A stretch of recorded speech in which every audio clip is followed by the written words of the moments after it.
আশ্বিরের শারদ প্রাতে বেজে উঠেছে আলোকমঞ্জিত।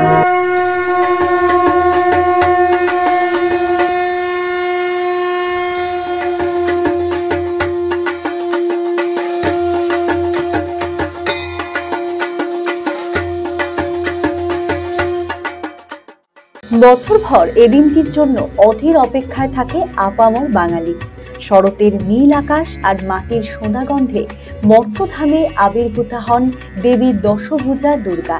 বাঙালির কাছে ঘরের মেয়ে উমা যে বছরে 5টি দিনের জন্যই বাপের বাড়িতে আসেন, তাই এই 5 দিনের অপেক্ষায় বছরের বাকি 307 দিন কাটিয়ে দিতে গ্লানি বোধ করে না বাঙালি। কিন্তু এবছর দুর্গাপুজোয় মন যে ভালো নেই উৎসব প্রিয় বাঙালির, কারণ এবছর যে একটা দিন কম থাকবে ঘরের মেয়ে উমা। দীর্ঘ 15 বছর পর ফের ঘটতে চলেছে এমন বিরল ঘটনা, কিন্তু কারণটা ঠিক কি? হিসেব মতো ষষ্ঠী থেকে দশমী এই 5 দিন ধরে চলে দেবী দুর্গার মহাপূজার আয়োজন। কিন্তু অন্যান্য বছরের মতো এবছর একটু অন্যরকম হতে চলেছে পুজো। হিসেব করে দেখলে এবার পুজোয় একটা দিন কম পেতে চলেছে বাঙালি। উৎসবের আনন্দে বাধা হয়ে দাঁড়াচ্ছে তিথির নির্দেশিকা। আসলে হিন্দু শাস্ত্র মতে যে কোনো পূজা বা উৎসবের আয়োজন করতে গেলে তার নির্দিষ্ট তিথি অনুযায়ী করা হয় পুজোর ব্যবস্থা। দেবী দুর্গা পূজার ক্ষেত্রেও তার অন্যথা হয় না।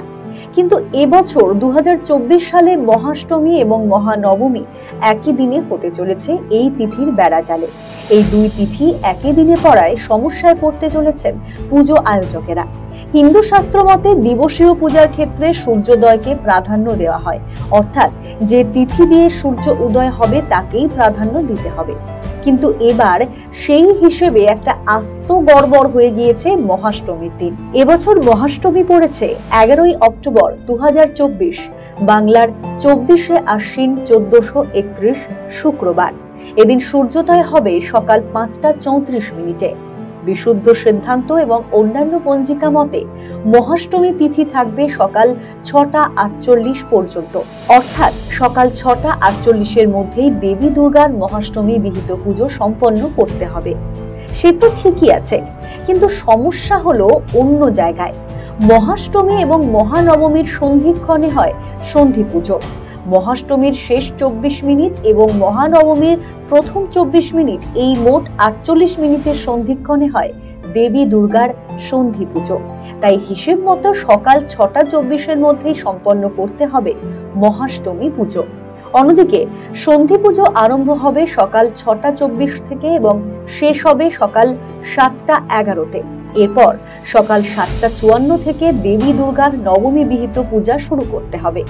এ বিষয়ে কি বলছেন পুরোহিতেরা? এইবার যে দুর্গাপূজা, এবার দুর্গাপূজা করা কঠিন, কারণ সময়টা খুব মানে রাত থাকতেই পূজায় বসতে হবে। হ্যাঁ, যেমন মনে করেন রাত সপ্তমীর দিন মনে করেন সকাল 7টা, মানে 7টা কত মিনিট সপ্তমী শেষ, বুঝলেন তো? মনে করেন রাত্রি, আমাদের মনে করেন রাত্রি 1টা 2টায় যাইতে হবে, 2টার সময় যেতে হবে, গিয়ে তারপরে হয়তো পূজা আরম্ভ করতে হবে। মানুষ অনেক অঞ্জলি দিতে পারবে না। অষ্টমী নবমীটা তবুও দিতে পারবে, কিন্তু মানে অষ্টমী পূজার অঞ্জলি তো কেউ দিতেই পারবে না। কেন বলছি, 5টার সময় আমাকে অষ্টমী পূজা শেষ করতে হবে, করে তারপরে তারপরে মনে করেন সন্ধি 6টা 24 আরম্ভ। সন্ধি পূজার ওগুলো জোগাড় টোগাড় করতে হবে, করে নিয়ে তারপরে ভদ্রমণ্ডল আঁকতে হবে, এগুলো তো নিয়ম আছে। এগুলো করে নিয়ে তারপরে মনে করেন পূজায় বসতে হবে। অনেকে 6টা 24 আরম্ভ, আপনার 7টা 12-তে শেষ, মানে সারা রাত জাগতে হবে। মনে করেন রাত 2টার সময় গিয়ে যেতে হবে, গিয়ে পূজায় জোগাড় টোগাড় করে নিয়ে তারপরে বসতে হবে। সবারই অসুবিধা, এইবারকার পুজোটা সকলেরই অসুবিধা। দুর্গাপুজোর প্রধান অঙ্গ মহাষ্টমী, সন্ধি পূজা, বলিদান হোম এবং কুমারী পুজো। কিন্তু এবারে সময় কম থাকায় পুজোর আয়োজন এবং সময় মতো পুজো সম্পন্ন করতে হিমশিম খেতে হবে বারোয়ারি পুজো কমিটি এবং বাড়ির পুজোগুলোকে। এবার পুজো প্রতি বছর আমাদের 5 দিনে সম্পূর্ণ হয়, এবার পুজোটা 4 দিনে হয়েছে। সপ্তমী একদিনে যেহেতু, আর অষ্টমী, নবমী, সন্ধি, এই 3টে পুজো আমাদেরকে ভোরবেলা থেকে শুরু করে করতে হবে। ভোর 4টে থেকে পুজোয় বসবে, তারপর ভোগ রাগ সব দিয়েই অষ্টমী শেষ হবে, সন্ধি শেষ হয়ে 7:20-12তে বোধহয় সন্ধি শেষ, তারপর নবমী পুজো শুরু হবে। খুবই অসুবিধা হবে। এই অসুবিধা হলো তো আমাদের, এর থেকে সময় তো আমরা পাল্টাতে পারবো না, না? এটাই হচ্ছে মূল গল্প, যে সময় টাইম যেটা দিয়েছে মা আমাদেরকে, করতে তো আমাদের হবেই। ব্যতিক্রমী যে এবার পুজোটা একদিন কমে গিয়েছে। আর আমাদের যেটা হচ্ছে পুজো অষ্টমী আমরা সকাল থেকে শুরু হয়, এটা মানে রাত্রে ভোর রাতে পড়েছে। আমাদের তেমন কিছু না, আমাদের মানে মন খারাপের বিষয় যে একটা দিন আমরা কম পাচ্ছি মাকে। আর একটু রাত্রিবেলা জোগাড়টা মানে আমাদের একটু রাত জেগে একটু করতে হবে, তো সেটা কোনো প্রবলেম নেই। কিন্তু আমাদের সারা বছরের মায়ের অপেক্ষায় আমরা ওই আনন্দে আমরা সেই কাজ করে থাকি, বা সবাই মিলেমিশে সেটা করব।